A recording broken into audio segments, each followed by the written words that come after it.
Hey, Eric. Hey, Chris. Do you have anything in your life or that exists on the planet Earth that you can't understand why people like it? Like you can't see the perspective of why somebody would like that? Video game wise or anything? No, anything. Like why is somebody into that? With most things I can see, I can see why you would like to watch soccer. I don't watch soccer, but I can see why somebody would do that. I feel like I'm pretty good at creating perspectives from, maybe I'll think of one later. All right, I've got two. Tell me if you agree. Number one, Kingdom Hearts. I have often flirted with the idea of playing Kingdom Hearts, but I just finished playing Crisis Core Reunion, and I cried holding a PSP at that game in 2008. Now I thought it was 100% dog shit. Oh, okay. So, and that is from the same like emotional tree of storytelling. But Kingdom Hearts, you got to understand the appeal of the Final Fantasy stuff is faded, and like Disney, some people go nuts for Disney. Mm-hmm. Adults, children, there is like an emotional bond there that I can easily see the foundations being built and then never torn down. Okay. What's the other one? Jack Harlow. I think we're a little too close to the source on that one. Because, like, I don't like his music. I think it sucks. Yeah, like, I can't, like... But he's from Louisville, and he seems like he's a nice guy. Yeah, he's from here, and I'm glad that somebody from here, he's like a mega star that's from our town. And usually when I listen to, the kids' music, I could be like, okay, I can see how somebody could think this is good. But I can't. I mean, all modern hip-hop, like, the genre, like, if you like Jack Harlow, you will also like, then it lists the artist. All of that stuff is nonsense to me. Like, I don't have an ear for it. But... a lot of modern 2023 pop music is the same category to me. Like I have either aged out of it or have just put up a resistance to it. So that one I agree with you. Like I know people do, but I could never get in their shoes. You couldn't write down on a piece of paper why somebody liked that. Like it'd be impossible. I mean, Jack Harlow, as I understand it, is a very attractive man to the ladies, which helps a lot with selling his curly-haired rap. Yeah. Curly-haired rap white boy. Yeah. That's what you need. Uh-huh.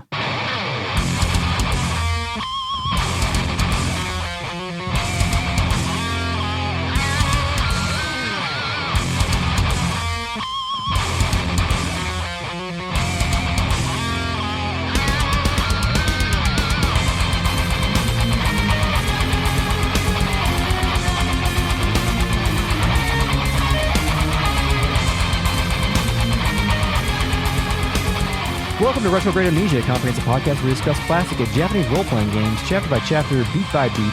This is Season 4, Suikoden 2, Part 2 of the season. My name's Chris. I'm joined by Eric. Hello, Eric. I'm Eric. You're Chris. That's ding ding. That's the configuration at this time. We are also joined by the RealNet, a collective of patrons who are listening to us record live. Hello, RealNet. Thank you for your support. And if you too would like to join the RealNet, you can go to patreon.com/retroam, watch us record, chat along with us, have your internet handle read on this podcast when you say something clever. Star Ocean miniseries, all available now. We're also joined by the FakeNet, our post-production AI companion who consumed all of the Slim Jim, Doritos, and Mountain Dew that's in Jet Moto 3. Initializing FakeNet. Load me up with bullshit food and send me off to fighting school. I'm ready, coach. When you're a young child boy playing a video game and you see Mountain Dew in the game, are you like these corporate assholes? You're like, cool, Mountain Dew is awesome. No, video games are real. This legitimizes them like NASCAR? Yeah, this is the future. I just want my Monster back in Death Stranding. Yeah, right? Like once you do the beer mission, you start drinking the beer as opposed to the Monster. Well, in the director's cut, the license is gone, so it's like Bridges Energy or something. That's stupid. It's unfortunate. I don't like that. Yeah. Anyway, we're back at our castle because we got to get ready for this battle, right? Like Klaus has challenged us.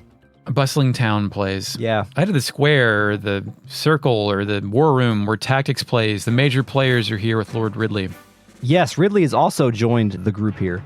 Victor tells Shu what we know. Apple says it's the third company of the Highland Army, but from their numbers, it looks like part of the fourth company is with them. Oh. Shu says, fuck it, we can meet them anytime, anywhere. We'll show them that the number of the generals as well as the quality of soldiers has changed from before. So Shu has confidence in this army. Flick thinks we can finally fight a decent battle. Victor says something important, which is, so you've got no strategy this time. Where is your science power? Shu exhibits hubris and says, are you worried, Victor? We don't need a strategy for this battle. We get a choice to deploy the troops, and I make that choice. Troops deploy. Are you worried about this sudden lack of this overconfidence from Shu where he's like, what do you mean strategy? We've got a bunch of knights that just signed up. Absolutely. Yeah. It's too obvious almost. It is too obvious that, it's because if Shu doesn't have a strategy, then the absence of a strategy is Shu's strategy. Yeah, what are you doing? He's playing, 40 checkers, chess. Battlefield music, that choral battle music that I can't remember and don't want to look up plays. I think it was Ward BGM 2. You only found it on YouTube or something? Yeah, I did record it with Audacity from YouTube. Kiba speaks, saying he thought we'd be hiding in our castle, quote, but you were brave to show your face. Good man. We have earned the respect of our opponent, Chris. Yes, let's talk about the battle map here, the arrangement here. It is the Highland Army. We're meeting them head on. Their forces are gathered right outside Redat Town as we march straight into this belly of the beast. They have more horsemen, but we have more dog troops. Dogmen. Yes. Klaus telegraphs the beating we're about to receive. Father, don't underestimate him. He came out because he has confidence in his strength. Kiba replies admirably, I wouldn't have it any other way. I love a good challenge. It's what keeps me going. And at this point, I'm like, we're not going to kill these fuckers. We're going to beat them and recruit them at some point, if not now, because they're being too nice, too respectful. Rowd teleports in with the Rowdy Squad and says, listen, just because I'm a substitute, don't think you can mess around, understand?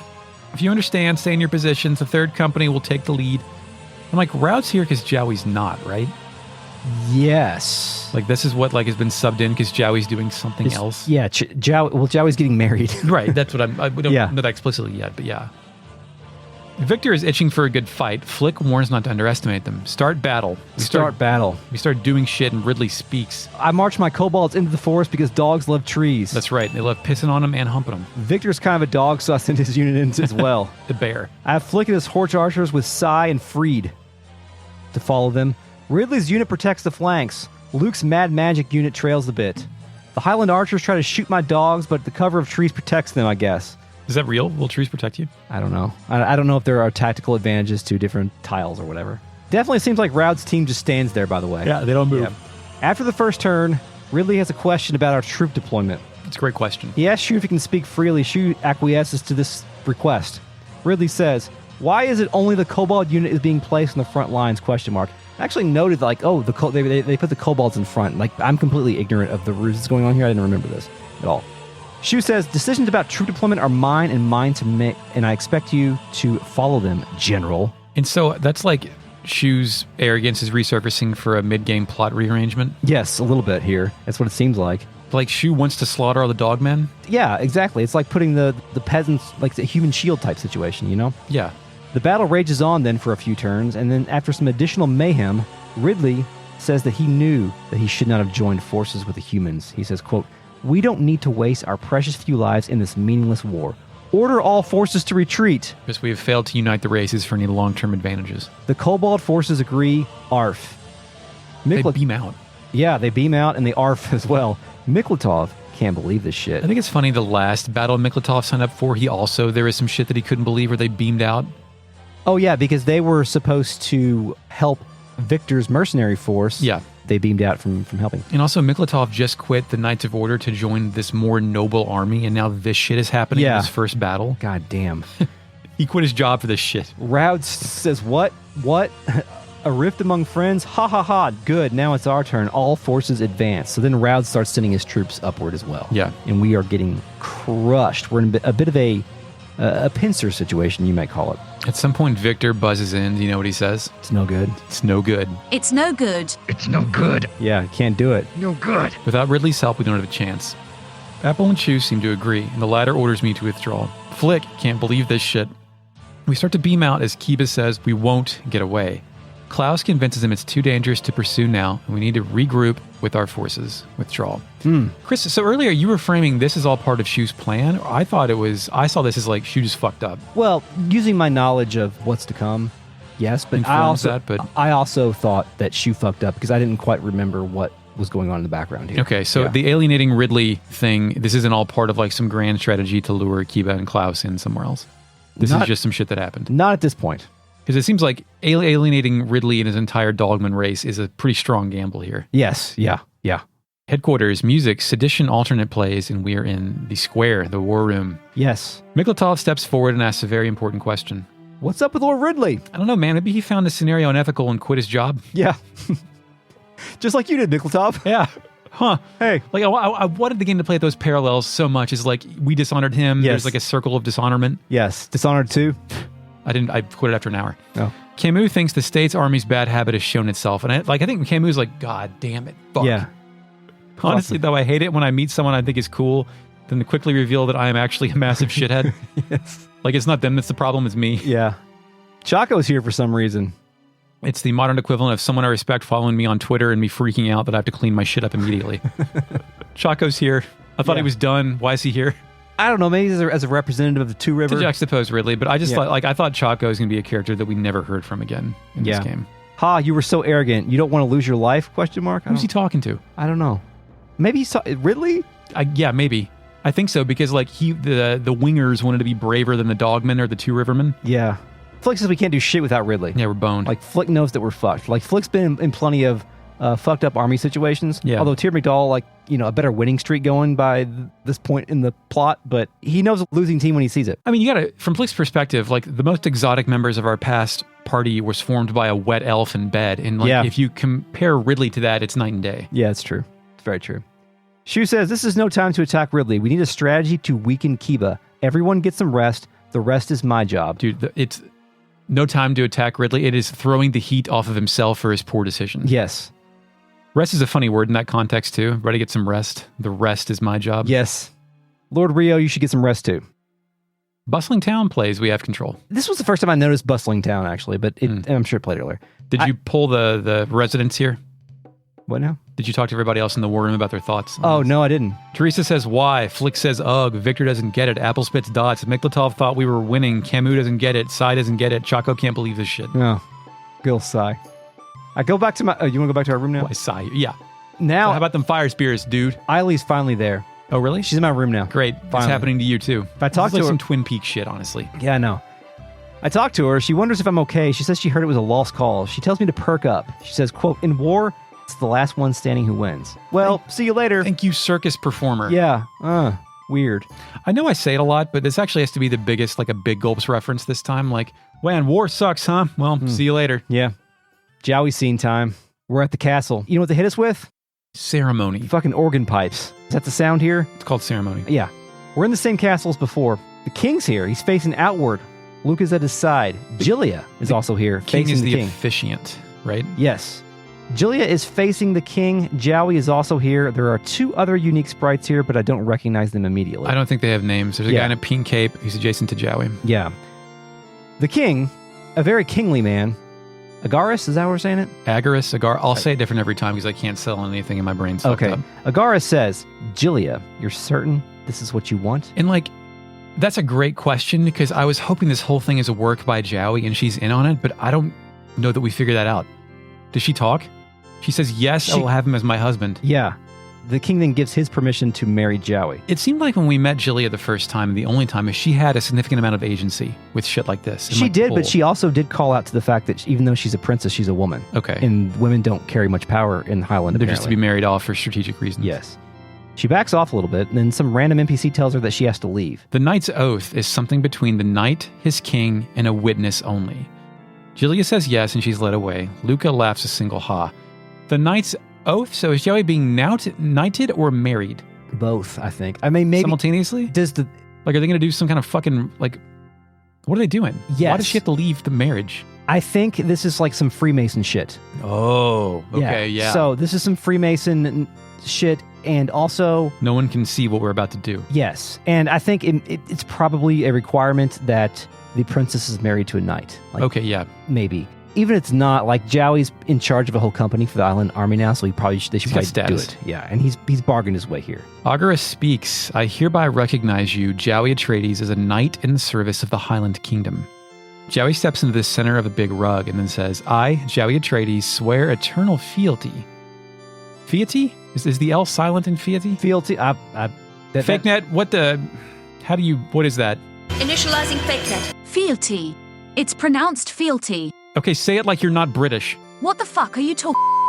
Hello, I think it's pronounced fealty. Oh, okay. Jowie Atreides swear eternal fealty to King Agaris Blight of Highland, and I seal this oath with my blood. Yes. Then there's this, like, chaplain dude. Yeah, an assistant. Yeah, and he hands a cup of red liquid to Luca Blight. Right. As witness, I recognize the wine of fealty. It's like, is it a cup or a chalice? Is this like, does the cup have meaning or the liquid have meaning? Yes and yes. I think, yeah, it does look like an ceremonial. Ornate, like Catholic mass kind of thing. Luca takes a swig and says, taste is good. Tastes good. It's good. It's good. I mean, it's probably blood, Mm-hmm. right? Like, it's got to be blood, right? We're doing a blood oath. Luca then steps forward and presents the cup to Jowie, who extends his hand to receive it. And like all these sprites are doing this shit. Yeah, this is some, yeah. Jowie then uses a custom animation to blade his hand with a knife, and his entire body shakes. Take my blood as proof of my loyalty. Jeez. Jowie closes his eyes and squeezes his blood into the cup. And you thought that the Beast Holocaust was harrowing. Yeah, we're putting multiple men blood in this cup. Yeah. Is this a thing, Chris? Did Knights and Kings do this? I don't think so. Fake Ned, did think, Knights and Kings do shit like this? Initializing fake net. Blood oaths are a 9th century Hungarian tradition in real life. In Sword Art Online, which is not real, the Knights of the Blood Oath were considered to be the strongest guild. And if not, then this is some like real interesting twist on the whole knighthood thing. It's Yeah. making it like just enough fucked up to make it a little scary. And like we'll learn later, there's also vampires that actually feed off blood and shit like. And is this like an extended cousin thing from this with nefarious runes? Oh, Like, do God. all runes demand souls or blood? And I wonder if Suikoden ever like explores the long-term effects of runification of people, where they're like, it will ultimately corrupt you no matter what because they're all like fragments of Satan or some shit like that. In Suikoden 3, it's getting there. Cool. But Like, if you remember at the end of Suikoden, Tyr quit. yeah, Like, he didn't want to do this shit. He was too cursed to continue on in kind of leadership position because I think he recognized that it would ultimately corrupt him. Agaris says, Knight Jowie Atreides, just as your blood is added to my own, so too are you added to the lifeblood of the Highland army.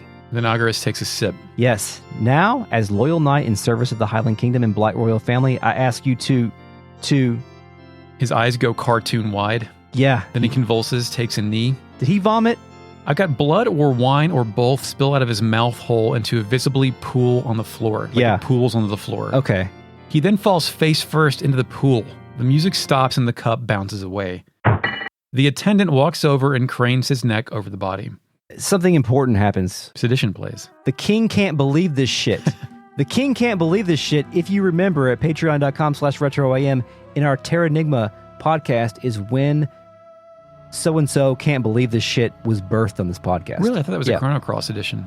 We both had in our notes, the king can't believe this Oh. shit. And then that started becoming a little Lore. running gag in, Yeah. in our thing. So please go to patreon.com/retroam. It's a great series. Yeah. Someone call a doctor. Agaris croaks out some words. What the? The attendant then screams to call the king's physician, then skeeters off. So it's interesting that you've got two variables of NPCs that don't matter here to witness this shit, that it happened correctly. Oh, yeah. You know what I mean? Like, Mhm. you didn't see Luca do anything. You just saw it happen. They do this shit all the time. Yeah. Solange drank some blood. There was a party. Yeah. Luca then hee-hees in lowercase, then hee-hee-hee-ha-has in uppercase. Agaris, still convulsing over there on the floor, continues speaking. This is poison. So you were planning, but how? Luca says to his king, I mean his dad, yes, it was difficult. You're a hard man to reach. You don't even take a sip of water without having tasted it first. But now I've finally managed to rid myself of the last weight around my neck. I like that metaphor. It's pretty good. Like, every now and then, the localizers, they're getting it. The king wonders if Luca would kill his father with his own hands. Luca can't believe that shit. You old fool, how dare you call yourself father? The laughs in his goddamn face. And to me, like, this is what you were hinting at earlier with the thing with Jowie, where it's like, you're not, like, you're a bastard type Yeah. thing. But I think Luca is blood related. We know he's blood related to his father, but we'll learn later, or now, I don't know if I forget, We're going to talk about it here in a an second. incident where he does not respect this man as Yeah. a father. Luca approaches the impending corpse. He says, you couldn't protect your own wife. You're a coward who made peace with the country of dogs. One of the first times that we've heard Luca explicitly call, like, the city-states of Joustin a country of dogs. Like, Is that an upgrade from pigs? well, he's not necessarily just lusting for blood for the sake of lusting for It's blood. revenge. He hates the city-state. The king wonders what he's saying, Yeah, can I have some clarification on this before I die completely? but I think the king knows what he's saying. Like, the king knows what happened. Who's also choking out right now, too. Yeah. Luca says what he's saying. He continues his promo. Who did nothing when my mother and I were callously dishonored? Chris, is Luca a mom guy, a mommy man? Maybe. We'll talk about that phrase, callously dishonored, in a second. Who was trembling on the throne when we were finally saved by the Imperial Guards? Luca turns. and maybe out of character, spits dots. Like he has nothing to say. I'm done. There. He continues then. This is your punishment, old man. Your sentence is death. All that remains is to wipe the unclean ones off this planet. This world must be cleansed. So he's going to soul suck the entire city-state. Luca Blight wants to burn down the system that created the incident we're about to talk about. The story that took away his innocence? The entire system that allowed it to happen, he wants to burn it all down. A man would rather suck the soul out of a city-state than go to therapy? Yes. The king tells him to stop doing this. What about Sarah? Luca quickly turns and says the king has no right to utter that name. Sarah? His mother, I believe. We don't have contact. I mean, I know that now, but like at the time, it's like, who the fuck? Yeah. He turns to Jowie. Well done, Jowie Atreides. So, you were the last knight to swear allegiance to Agaris. Hoo, ha, ha, ha. And I'm like, what is this plan? But then something even weirder happens. Jowie falls over. Yeah, he faceplants. Luca clarifies what's happening here. That was a brilliant idea. Drinking antitoxin daily and then poisoning your own blood. Do you know what that is, Chris? No. The Dread Pirate Robert's Goblet Gambit. Are you the sort of man who would put the poison into his own goblet or his enemies? The Dread... Oh, I didn't know that. Princess Bride. Inconceivable. Poison both cups. He takes poison every day to use to like make himself used to it. Cool. Do you think that's where they got the idea? That's probably a trope. Yeah, there's probably an origin story for that. Julia runs in. On her knees, she turns to Luca, who says, it's useless. His breathing should have already stopped. He's not trying to hide this from Julia. Like, no. He's like, yeah, I fucking killed him. I also really liked how Julia no-sold Jowie also on the ground. Yeah. She didn't even look at him. Yeah. Like he could also be equally dead. Yeah. He's not trying to hide this. Julia can't believe it. She stands, comes to the realization of what has happened, and lowers her head. Luca says, why do you cry, Julia? That person wasn't your father. Hoo, ha, ha, ha, ha, ha, ha. She replies, Julia trembles as it fades out. So is Julia adopted? Like, or is he like hoping to spread the non-father cowardice thing onto his biological sister? So, because that just seems like a really weird localization. Well, again, like I'll say it again, but I'm curious how this is going to come through in the remake. But also, there's some implications here that probably wouldn't have been appropriate for a teen-rated game that we're about to discuss. So it's more than just this man wasn't fit to be your father. It's more than that. Would you like the background information? Is it spoilers? No, I don't think that the game ever talks about this ever again. Hello, me here with a content warning. A mildly graphic discussion of sexual assault is about to begin. To avoid that, skip to 25 minutes, 46 seconds. I got this from the Gensopedia, which cites the Suikoden Kiwami Encyclopedia. Gensopedia is a great site, but they write half their sentences in passive voice, so I rewrote this. Okay. A little bit. This is an entry on Luca Blight. For the most part, Luca's childhood was ordinary, though he was always a temperamental youth. In year 443, at the age of 10, the Blight royal caravan was attacked by what was ostensibly a group of bandits. His father fled the scene. Luca and his mother were kidnapped. Sarah was raped in front of Luca. It is this incident that, above all others, sparked his hatred of his father, of the city-state, and of the world. He would avenge his mother by slaughtering the brigands involved, but returning to her and seeing her catatonic broke the heart of the young child. There's a couple other takeaways here from the lore book. That sexual assault is when Julia Blight was fathered. Oh, yeah, I didn't know that. Yeah, so that is that is the implication when he says he's not your father. Okay. And that's So also that's why he's obsessed with pure blood. Okay. A little bit. Yeah. Also from the lore book, I don't think the game ever addresses this, but Daryl, remember Daryl? Daryl. The mayor of Muse? Yeah. Annabelle's father, he was the one that hired those brigands for the specific purpose of assaulting the king's family.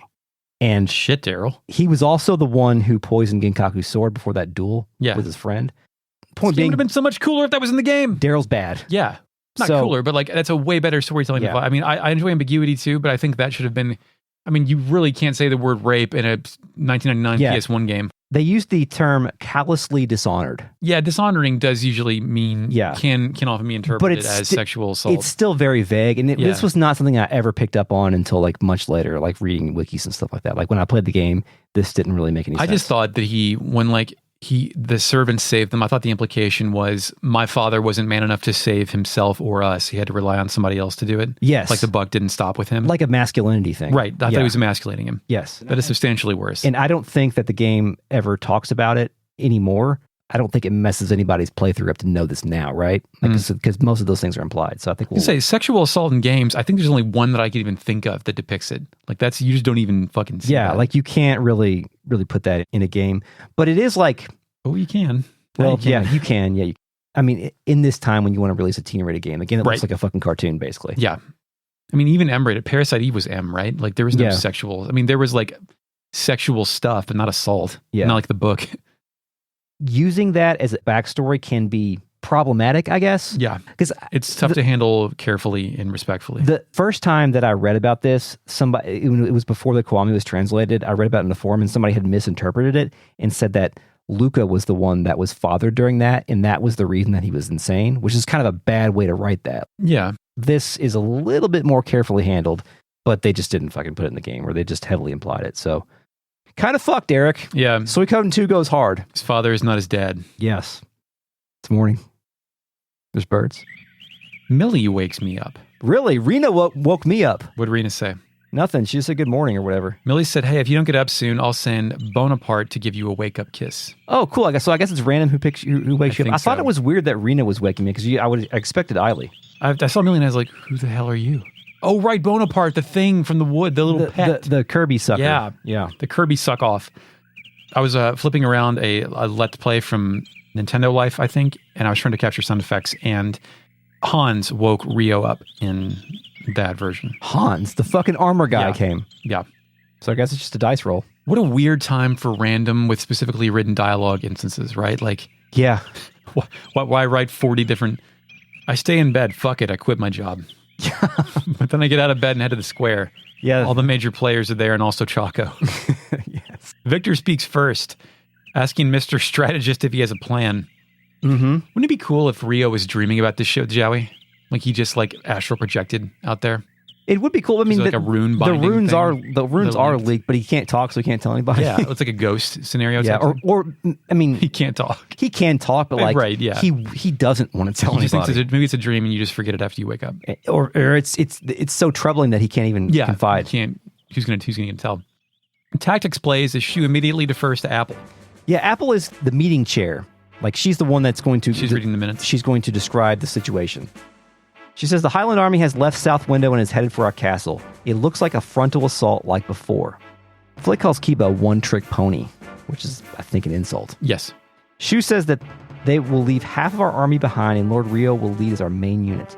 The other half will be divided into 4 units led by Victor, Flick, Sai, and Camus. They'll line up on the right and left sides. When Kiba is right between them, they'll fan out and surround him. The pincer attack from the end of Tenet. Yes. Camus says, if Kiba ignores the ambush and thrusts his way in, we'll be able to stop them with our smaller numbers. Stop them. Stop doing them. Shu says, Kiba and his son won't be able to defeat my plan. Victor says, you're pretty confident. You ever miscalculated before? Shu doesn't answer. That's a great dig. Yeah. Shu doesn't answer the question. No sells it. He's like, my explanation is finished. I think Shu really doesn't like Victor. Like, no respect. You're probably right. But I think Shu also is not divulging any more information because he needs to sell some things to everybody. He asked me to give the signal to deploy. I told him to wait a minute because I want to rearrange my units. Have you ever rearranged your units in this game? Yes, at this point I have. I rearranged mine because I wanted to have some fun.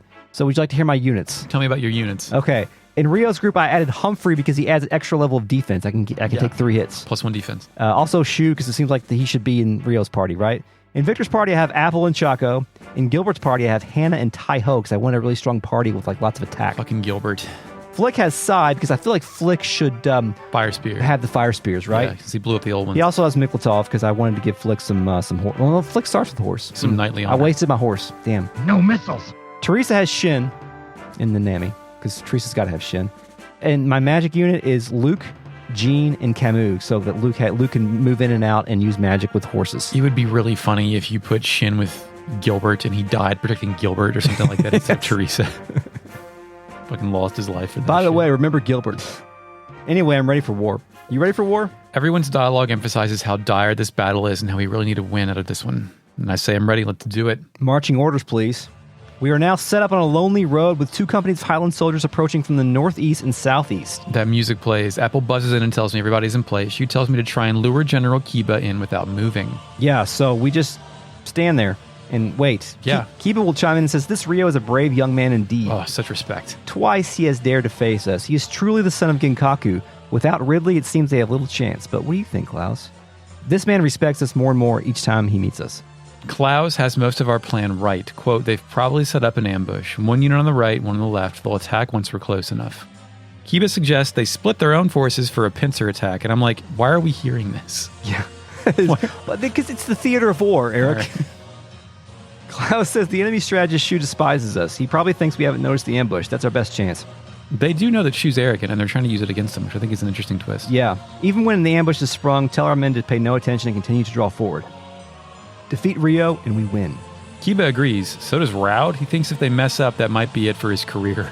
Yeah, Raud is strictly here so that his name is logged. Here so I don't get fired. Yeah, well, he wants his name to be logged in the project charter here so that like he gets credit for it. He can put it on his resume, right? Even though he's not going to do shit. I waited out as advised. Then Shu tells me to get the signal. Apple, who had just told me to trust Shu, questions this move. Shu responds, it's fine. Get the goddamn signal.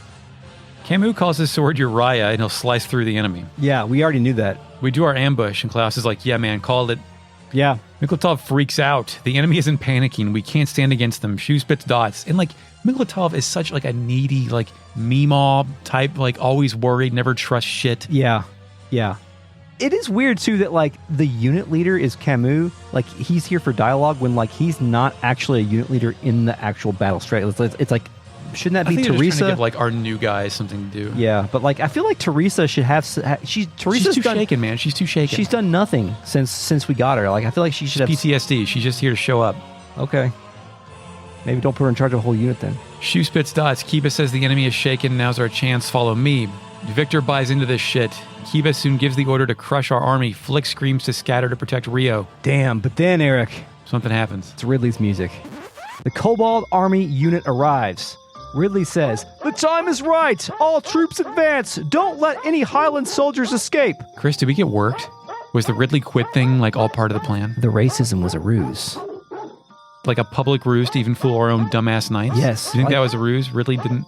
Oh, absolutely, yes. This was part of Shu's plan. Like, Shu wanted to convince everybody that he planned this all out with Ridley. He wanted to convince everybody that it was a real thing. That's why he didn't, like, answer anybody's questions.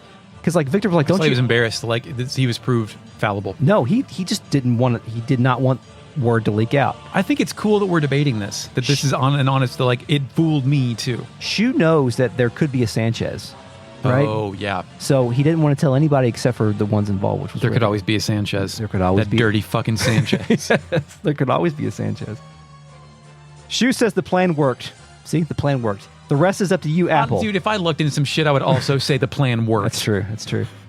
My kids do that all the time. We have a good podcast, Chris. The plan worked. It did work.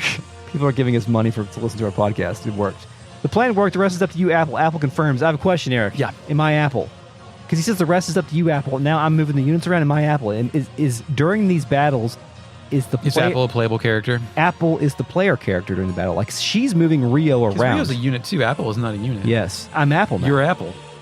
We are all Apple. We are all Apple. We have the phone. On the subsequent turn, I whip out my lightning, magic, and fire spears. By the way, I still think that flamethrowers are war crimes. We didn't count them, but I do think that flamethrowers are war crimes.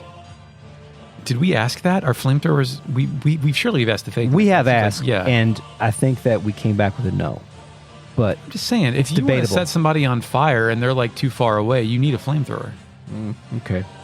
Kiba's unit actually falls back. Like, it literally moves back to demonstrate what is going on here.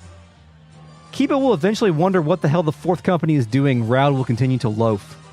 Another unit beams in. Raud says, here they are. It's fucking Leon, Eric. Leon has beamed in. He says, orders from Lord Luca Blight, King of Highland. You be well advised to follow them immediately. Raud orders a full retreat. The soldiers wonder aloud about Kiba. Raud says that these are orders from Lord Luca himself. Will you disobey them? Everyone beams out, except Leon, who says, Matthew's student. Seems he has grown much since then. Then Leon beams out. You think Leon and Jowie's like, me and Leon, we're gonna fuck you up, man. Yeah, that's true. Kiba absolutely cannot believe this shit. He is fuming. Yeah, they were just abandoned. Klaus asks for his father to forgive him for his sins. My strategy has brought us to ruin. Victory music. I do like- Bow. These guys don't blame anybody but themselves, even though they were clearly just shafted by their superior officers. Like, they took responsibility for it. Yeah, that is true. They're not even superiors. They're like co-conspirator, like they're peers. Yeah. Apple says they lost their will to fight. Offer them terms of surrender. Take Kiba and his son Klaus into custody. Don't hurt them. Dude, in this battle, almost all of my units got swords through them. Some of them failed. Like, I got Flick killed. I got Jean killed. Not like killed, but like, fucked off the battlefield. And like, I still won. First, like, I did terrible. I feel like even if Ridley didn't show up, I could have won because I was doing really well. Oh, I couldn't believe that, like, I got a victory out of that. I was like, well, that's fucking crazy. Yeah. Then nobody died. And I went and checked the slab afterward and nobody died. Yeah, you'll get a message back and it'll say whether or not they died. But some are unclear because like Flick literally says, I can't be killed here or some shit like that. Like, yeah. Suggesting that he's dead even though he can't die. The only unit that I lost was Ridley and he said something similar to that, but then there was a message that said he's been injured or something, but I don't think it affects anything. We arrived back at the headquarters, Eric. Bustling town plays. Yes. Who's out to greet me? Many of our friends and circus performers. Eiley says, I look pleased. I must have won. I wonder why it's Eiley, but I also think it's neat Suikoden 2 is keeping some of its older recruits like the circusmen active. Yes. Palika does a 360. Bolgan says Palika is happy. Bolgan also happy. Thank you, Bolgan. Nanami wonders if Rio is hurt. She asks him if his stomach hurts. She asks that a lot, and there is a thing later where Rio's stomach hurts and he keeps passing out. Oh, okay. I don't remember about that. Like he grabs his stomach and falls over. That happens at least twice. Or it's a weird translation. I think the rune is poisoning him. Oh, okay. Like we're not sucking souls, but just having a rune is... Yeah, it's like it's draining his humanity. This is all speculation. I have no idea. Maybe it needs to be one again, because it's split. The rune of beginning is split into the... So they're magnetizing together? Yeah. Like he's just drawing him toward Jowie for conflict? Not necessarily drawing him through, but like the rune wants to be whole, so it's fucking losing its shit. Oh, I see. Right. It's like driving itself mad. Yeah. Anyway, Eiley says it looks like Rio's okay. Okay. Flick and Victor march in with the captives. Enemy generals. Flick introduces them to me. Victor says, you were good. I was worried up until the end. Kiba says, he shits all over it. You haven't earned the right to call me by my name, boy. Boy. Kill me and be done with it. Honestly, this is a normal response for assisting an old man at the grocery store, too. Yeah. They don't want help for shit. No. Shu approaches. General Kiba is a great general, and his son, Klaus, is a military genius. Lord Rio, I suggest you free them and accept them as our allies. Didn't they say that Shu hates them and like doesn't respect them at all? So is this all just part of Shu's conniving strategist plan is like, well, it's better if we recruit them rather than kill them? I don't think he hates them personally. He just has no respect for their battle prowess. But they're the most honorable opponents we've had so far. They're honorable, but they still suck. Yeah. This is the first time that the Franz army, or what's your army called? The Fake Nuts. The Fake Nuts army has won. Yeah. Pretty much, right? Since the last battle with Kiba. The introductory battle where like Rio became the hero or whatever. I think we won that one technically, but that's about it. So then we get a choice. Cut off their heads or free them. Rub my hands together, Chris. You know what I love doing. Cutting off heads? Oh, I love it. Did you cut off their heads? I pick cut off heads. Me too. I got save states. It's all good. Shu refuses, saying he can't waste such brilliance. Yes. It's a really good sell, right? Yeah. What'd you do next? Kiba responds predictably, I refuse. I owe allegiance to Agarus Blight, King of Highland. To join forces with the enemy would dirty my good name. We get a choice. Cut off their heads, or General Kiba, join forces with us. We need your strength. Cut off their heads, Eric. Cut off their heads. Usually when it does that, it's the game enforcing the invisible hand of destiny. Yeah. By like making you pick over and over. This time Klaus responds with, I agree with my father. I couldn't think of raising my sword against my homeland of Highland. What's the choice we get next time? Somebody said, Lord Rio, don't be so bloodthirsty. It's not fitting for a leader such as yourself. Eiley, I think, said that. I didn't get that. Weird. Or if I did, I didn't take note of it. I cut off their heads again. Yes. This time, one of our dudes rolls up saying he has a letter from the Highland Army. It says, King Lucas sends you this present in honor of your bravery. We look forward to the next battle. Signed, Leon Silverberg. And I picture like a nuclear bomb going off in Shu's brain. Yeah. When we see it signed by Leon. Yeah. Shu spits dots, then asks Klaus what he makes of the message. Sedition plays. Klaus Uggs then takes in the knowledge that King Argarus has been murdered by Prince Luca. Did it say that, or is everybody just assuming Luca did it? Because all I got was like, we don't know who we send you this present in honor of your bravery. We look forward to the next battle. Signed. What's the present? The knowledge? Well, keep going, because I think Klaus figures it out. Okay. Kiba can't believe this shit, by the way. Klaus says the engagement of Lady Julia, the death of Lord Agarus, the changes in the fourth company, that's all I can think about. So I think that's Klaus putting together all the pieces and saying that's the only answer here. Kiba spits dots, but Shu picks it up. Luca Blight doesn't want a victory for the kingdom. He wants to take the life of every citizen in the city-state. But it's not just the state that has the reason to fear. Luca's ambition could destroy Highland as well. I have Nobunaga's ambition could destroy Highland as well. Kiba dots, then Klaus hits his father with a father. A bustling town plays, and Kiba says he understands. Lord Rio, it is a warrior's shame to change masters, but I'll take that shame. Please let me fight alongside you. I think I already know the answer to this, but Chris, what kind of shame have you taken? What's the answer? Gum to on the this? tablet. Oh, that's shame too? It's shame and disgrace? Is there a difference? Usually shame can just live with you alone. We all live with certain shames. Disgrace is usually more public. Yeah, disgrace others know about it, whereas shame you tend to internalize and stew on for the rest of your life. Yeah. That's a good point. Don't tell me you're shamed then. That's secret. I can't take it. You are not ashamed.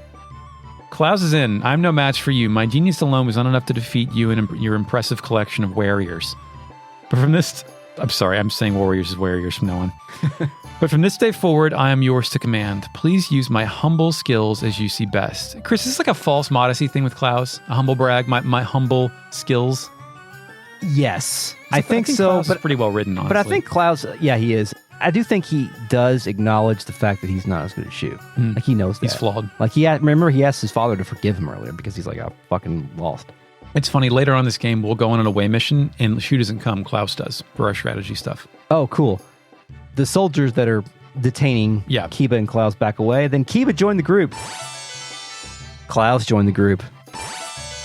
Shu says, but I wonder, is it my fault Leon Silverberg joined forces with them? Is it? Is it? Is it? Could be. You want to hear something about Klaus? Yeah. It's got a last name. It's Windemeyer. No, that's not silly. Maybe like Basket Weaver or something. He is the Chikai star, the chief star of Earth. That's usually Captain Planet? That's usually an important one. The chief star of Earth in the last game was Leon Silverberg. So it's like your secondary strategist. Hold on, so Leon was a star last time? Yeah, we recruited him. He's now defected to a rogue star? Are there any other former stars on the other side? Is the Nemesis coming? Stars. I mean, Kage was in the game earlier. He was kind of on helping Joey a little bit. Yeah, I forgot about that. He, of course, is a strategist that can be used in war battles who will add cavalry and evade to your units. His wounded quote is Father, I. His death quote is Father, I'm sorry. He can't die in war battles, though. Investigation, secret number 1, age 19, from Highland Kingdom, position vice strategist. Secret number 2, Klaus's evadability gives his unit a good chance of avoiding an attack. Secret number 3, it looks like Klaus is taken after his mother for the time being, but you never know. When he gets a little bit older, he'll become more like his dad. Secret number 4, he's worried that his dad drinks so much, he'll ruin his liver. Suggestion box. Lately, I've had the feeling that a flying squirrel in a pink cape has been following me. Have you noticed anything like that? Interesting. I only see red capes. Cooking introduction. This peaceful tactician must have got his looks and personality from his mom. It's Klaus. Is his mom dead? I guess. They don't ever really talk about it, do they? Next, Kiba Windemeyer. Of course, he's only a war battle unit as well. He is the Tenmo star, the star of swift courage, previously occupied by Kawanda Rosman. In war battles, he's a cavalry unit with heavy armor who can take 3 swords damage like Humphrey. His wounded quote is, my king. Oh, that's when he's in the Highland Army. When he's with us, he says, I'm going to the Hall of Heroes. Like a Valhalla Valhalla, type thing. yeah. Death quote, none. Investigation, age 37. What? No. Kiba? He's not 37. He's like No 52. fucking way. How old was Klaus? 19. Possible. I mean, yeah, it's possible. Like, I know people our age who have like kids in college, but they had them very young. But like, shit, 37? he doesn't look. Looks like 56. Yeah. Jesus. There's no way he was born in 1986. Secret number 2. Sounds like although General Kiba had a high position in the military, he wasn't very well compensated, if you know what I mean. Means he is low pay or has a small dick. Both. Secret number 3. General Kiba's first battle was for the defense of Fort Redo. He led a small force of 100 men and managed to repulse 3,000 hardened state veterans. I love when I repulse veterans. Yes. Secret number 4, he swore fealty, there's that word again, to Agaris Blight, but when Agaris was killed by his son Luca Blight, he came to us. He's a pretty complex guy. That's secret number 4. We know that. We just witnessed that in the goddamn game. Come on, Richmond. Suggestion box, none. Cook-off introduction. The general of the Fake Nuts Army. They say that after a battle, he likes to fill his belly with delicious meat. It's General Kiba. Meatbelly.com. That's all I've got for Kiba. Thank you, Kiba, and your red-ass cape. Well, now, Eric, that's kind of the end of that whole episode a little bit. Now we've got a little bit of free Roman time. You want to play some bustling towns, some bustling things in the bustling town a little bit? Bustle my town up. But can I tell you what happened when I woke up? Oh, yeah. He was near my bed. Eiley? Yes. Oh, still? Inami is there too. She points out that things have quieted down a little. Eiley doesn't have anything in particular to talk about. She just wonders how I was doing. Oh, That's all.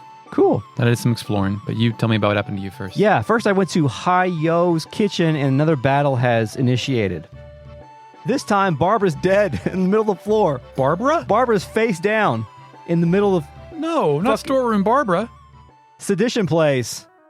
The normal hubbub is occurring, like Bolgan's still there, but Flick's also there this time. Barbara's dead. There's a yellow-clad chef there. His name is Ryuki. Hayo demands to know what this dude did to Barbara. So she's not. Are you projecting death onto Barbara? Yes. Is she confirmed dead? No. The guy, Ryuki, says that she was poisoned from a poison extracted from 10 species of spiders only found in the nameless countries north of Zexton. If she doesn't get an antidote within 30 minutes, she will die. Now, Hayo, return the thing Oh, from the group. you stole. Hayo won't do it. Flick can't believe this shit, but Hayo can't do it, he says. I can't do it. It's out of missiles. Ryuki says that he challenges Hayo to a battle. Cooking battle for the antidote.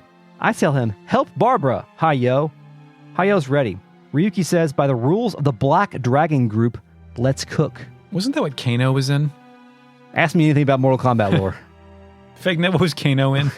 Initializing fake net. Kano is the leader of the Black Dragon criminal empire, having been deported from both Japan and the United States, and becoming a wanted man in 35 other countries. So then the cooking competition starts. Yeah. And it's kind of funny that all this is occurring while Barbara is face down the fucking Yeah, floor. there's just no one pick her up, roll her on her back. Somebody help that woman up. We did another cooking battle, pick ingredients, all that kind of stuff. It took me a few rounds to get this one right, but I won with my amazing tempura and cheesecake, 45 to 31. Ugh. You like cheesecake? I like cheesecake. I love cheesecake. Cheesecake's very good. No, it's tempura. No. Key lime pie is a good cheesecake variant. Yeah. After bustling towns back as Barbara continues to eat shit. Ryuki says, you are a true chef, Hayo. That's why you are one of the 4 lords of the Black Dragon Group. He forks over the poison antidote and the pasta recipe. Ryuko then takes his own life. Again, another one? Yes, as he reminds Hayo that the Black Dragon Group will not rest until they have that why thing. is there so much violence in the chef competition? Like, I thought this was like a lighthearted, fun, No. silly music, judges, numbers. It's real life, man. It's real shit. Hayo then says he knew this would happen. He was prepared. This is when I realized that last time the guy also took his own life. Like, I Okay, was having yeah. a hard time figuring out what was going on, but this time it was more explicit. Fuck's sake. I went to see Klaus and Kiba. They're in a room next to where Ridley is. Yeah, it's our old room before the castle was upgraded. Yeah. Yeah. Ridley is back to telling me he will fight to the death. Kiba says, Lord Rio, to lead, you must first die in your mind. Let go of life and embrace it. What the? What does that mean? I think that means, You ever died in your mind, Chris? Give up the self? I think dying in the mind is like the same as don't be scared. I will let the Of fear death. pass over me. It is the fucking Fear's the mind killer. Paul Atreides creed. Yeah. Yeah. Wow. What else? Klaus just asked how I'm feeling. Catch us next time. Where somebody's going to get groped to open the episode. Yes. Neither me nor Chris. It's fictional. It's in the game. EA Sports. You know what's also in the game? The real net. Initializing real net. That was a worse transition. Explicitly not in the game. But Yeah, the real net's not in the game. Well, the real net's playing the game, I think.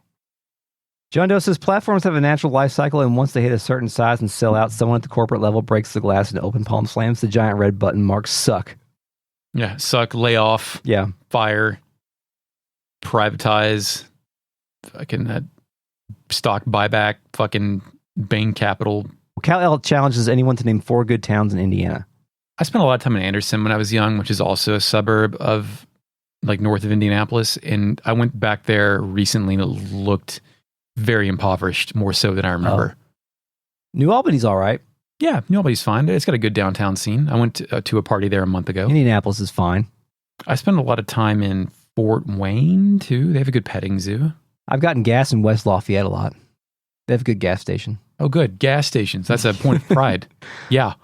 Get your hot dog chicken roller. French Lick. French Lick is okay, but it's the sulfuric smell that like wafts throughout the entire premise is upsetting. That's where I go to get on my Santa train.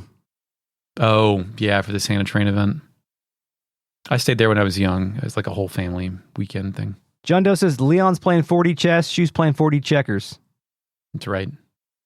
Leon is an intimidating figure at this point in the game. Yeah. I mean, any man who's going to live in like a dead town stewing and pissed off. The name Silverberg has that weight. Kal-El says Shu executes Operation Get Behind the Furries. Ugh. Operation Cobalt Drop, says Eric Van Eyne. I saw Operation Dumbo Drop in theaters. I think I did too. It was just one of those like Disney live action fucking... I have very explosive memories of seeing, what was the movie? Gone Fishing. Congo. Oh, you saw Congo in theaters? And then playing Lethal Enforcers afterwards. Man, you should have played Congo on Sega Saturn afterwards. I think that was an exclusive. John Doe says the wine of fealty tastes the wine of my discontent. John Doe also says there was 100% blood brotherhood in the olden days of knightdom. Grace Wandier said knights did a lot of fucked up shit. Yeah. I kind of want to read about this now. I want to know what kind of fucked up shit knights did. I'm sure all kinds of weird, strange ritual. I mean, I don't think you were too off with like the Freemason secret society. Like half myths and legend, half honor, half violence, all blood. John Doe says, oh my God, Luca used his sister's marriage to draw his fucking father out of his safe house. Oh my God, yes. John Doe says, Luca's here to fucking burn everything down. He's the fucking JRPG Joker. That's not too far off, right? Yeah, but Joker is like the Joker doesn't have an origin story. Origin story. Except for in the movie Joker. Yeah, except for the movie Joker, which is the Joker origin story. So you could see Luca having damage tattooed on his head. I've never seen that Joker before. I think that Joker was in what, the Suicide Squad or something? Yeah, Suicide Squad. And never trusted Daryl. John Doe says, one thing that Suikoden 2 does way more than Suikoden 1 is definitely going super fucking hard. Yeah. Yeah. Yeah. It's less inhibited. Yeah, the Suikoden 1 had the Eric Van Eyne points this out. Suikoden 1 had the elf genocide and the kobold biological weapon thing where they were like turning the kobolds on each other or whatever. It was pretty bad, but it was not necessarily communicated in a way that was affecting. You know what I mean? Like we didn't really see it on screen. More of a plot operation than hearts and minds. Yeah, we just saw Kuramimi walking around wanting to beat ass, trying to figure out whose ass to beat. Dragon Sword says, I use a flamethrower all the time to burn weeds for work. Okay, see, told you. There's a practical operation to a flamethrower. He's put down the gun and picked up the plow. Have you tried to recruit any of the fucking other squirrels yet, by the way? Yeah, it was fucking impossible. I gave up. I gave up too. I'm going to get them. I think once we get a champion rune, you can recruit them because champion runes turn off random battles. But the squirrels will still. Okay. I was reading about it. It says that when you're playing on a disc loaded PlayStation, you can, when the squirrel's about to show up, you can hear the disc load. Like in Xenogears? Yeah, like at every battle in Xenogears. It'd be RNG, right? Like there's like a 1 in 5. John Doe says, I love there's a fucking Assassin Chef minigame subplot in this goddamn game. That's crazy. Yeah, speaking of going hard. Like, can nothing be lighthearted? Like, am I going to figure out, like, with the rope climbing minigame with my clones, the other two, like, prestige hang themselves at the end when they don't win? Or go whack to your heart's content? Yeah, we're just that game sucks. Yes. It's like, oh, this is easy. No, it's not. No. Can't do it. No. All right, well, thanks, RealNet, for joining us tonight. We'll see you next time. This episode is a production of Retrograde Amnesia, recorded on February 2nd, 2023. Find us on Twitter at RetroAmnesiaPod. Email us at podcast@retrogradeamnesia.com. And go to patreon.com/retroam to get early access, bonus episodes, miniseries, and whatever other dumb shit we decide to post up there. You know, us eating chicken. Trivia. There are 2 bonus episodes of Eric and Chris making up video game-related trivia questions for each other. Yeah, I forgot about those trivia episodes. Those were trivia episodes were fun. Until next time, Eric. Also, thank you, Mark Shepard, for the intro music. Yes, we will go to the Tauren Republic. And now you may go back to Bath.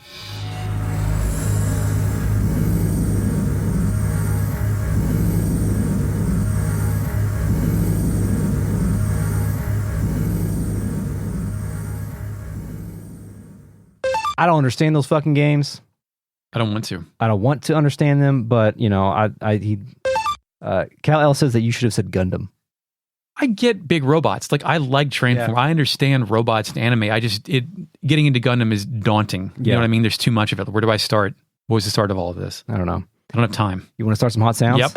How addiction has impacted her family, but there's no evidence of that. Right. In a lot of her ads, which run over all the football games, are talking about protecting Kentucky borders from... Yeah, she's talking about securing the borders. You're running for fucking governor.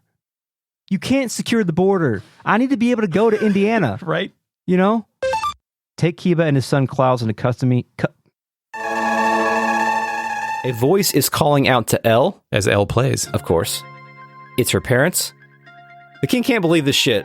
That's the exact line I have. The king can't believe this shit. Because, well, obviously he can't believe this shit because he murdered all these people. Yeah. Like, he's so taken aback by this fact that he goes ahead and admits the fact that he committed genocide. Yeah. Which is not really, I mean, that's kind of an open secret. Yeah, like but you shouldn't say that out loud. Lewis knows about it. Rocking Chair Grandma knows about it. Everybody knows about this shit. This time I am definitely me. You're I. Myself. Or whoever I am. It's the Auguras Bright. But I fucking... Playtime!